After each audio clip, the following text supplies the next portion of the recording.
yang akan memicu peningkatan resiko giginya bolong, giginya rusak, berat badannya naik. Terus kalau batuk sebenarnya enggak sih ya, karena harusnya coklat kan steril ya, maksudnya tidak mengandung. Kalau misalnya kita jajan di pinggir jalan mungkin ada bakterinya, ada virusnya, tapi kalau coklat dalam kemasan harusnya tidak ada kandungan bakteri atau virusnya. Jadi harusnya kalau untuk batuk pilek mungkin enggak ya. Jadi kalau berat badan sama apa Gigi tadi berlubang. gigi mungkin iya karena kandungan gulanya.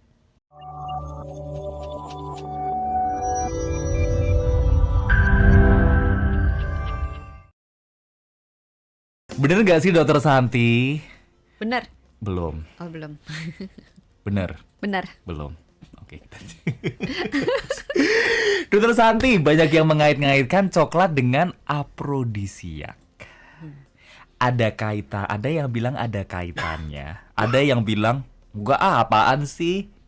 Tapi banyak yang percaya bahwa coklat itu berkaitan dengan afrodisiak. Bener gak sih Dokter Santi? Sebenarnya tidak. Ya, Karena Mbak Josi udah beli coklat banyak banget tuh ntar buat Mas Jose mandinya coklat Mandi loh. coklat. Kalau perempuan mandi susu, kalau laki-laki terutama Mas Jose mandi coklat. bangsawan beda. Tapi coklat kalau dioles katanya bagus untuk kulit. Untuk maskeran bisa, untuk lulur. Gitu. Saya lulurannya pakai ini coklat. Boleh. Iya, tapi sekali doang habis itu tekor. Mahal ya. Silakan dilanjut Dokter Santi. Sampai saat ini belum cukup ada bukti ilmiah yang mendukung pernyataan bahwa coklat itu bisa bersifat sebagai afrodisiak. Tetapi coklat kan membuat happy, membuat mood jadi bagus gitu. Nah, itu kan salah satu yang dibutuhkan untuk menuju ke arah sana gitu. Jadi mungkin kalau muter-muter ya berpengaruh, tapi Pusing. kalau secara langsung enggak sih. Oke.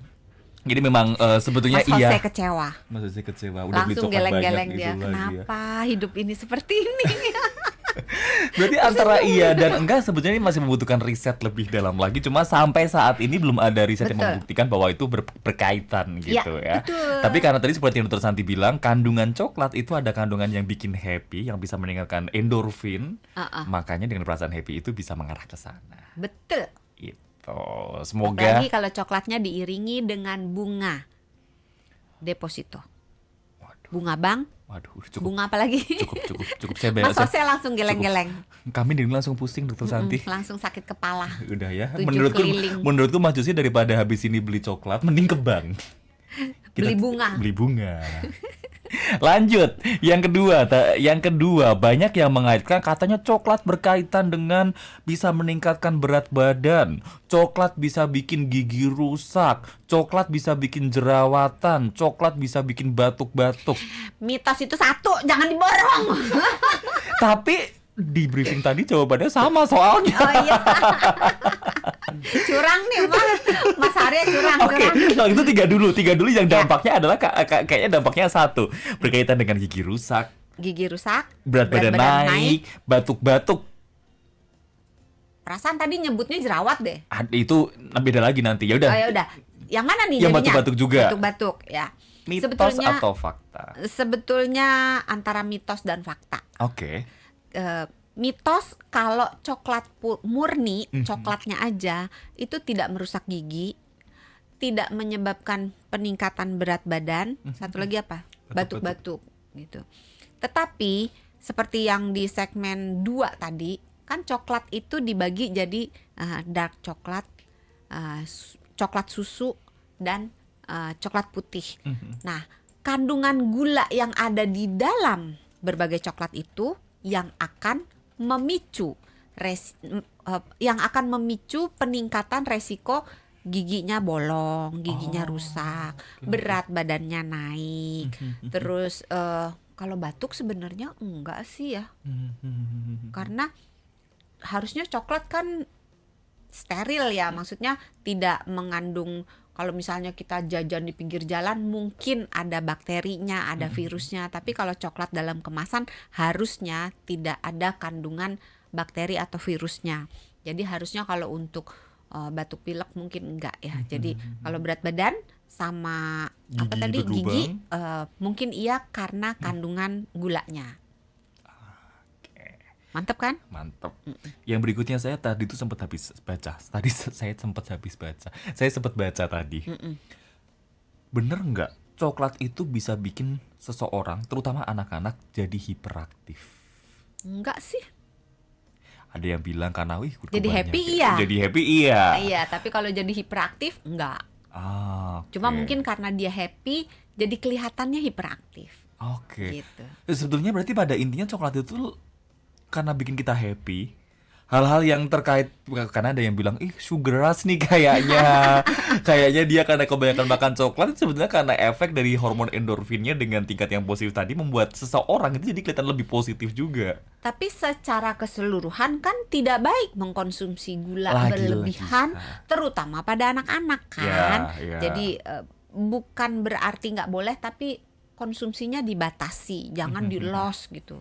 Karena walaupun baik, di dalam coklat itu ada beberapa hal juga yang kalau dikonsumsi berlebih-lebihan juga nggak baik. Kan ingat kan ada kafeinnya, Ya. ada teobrominnya, yang nggak bagus juga kalau berlebih-lebihan Betul, gitu. betul. Jadi konsumsinya dalam jumlah terbatas.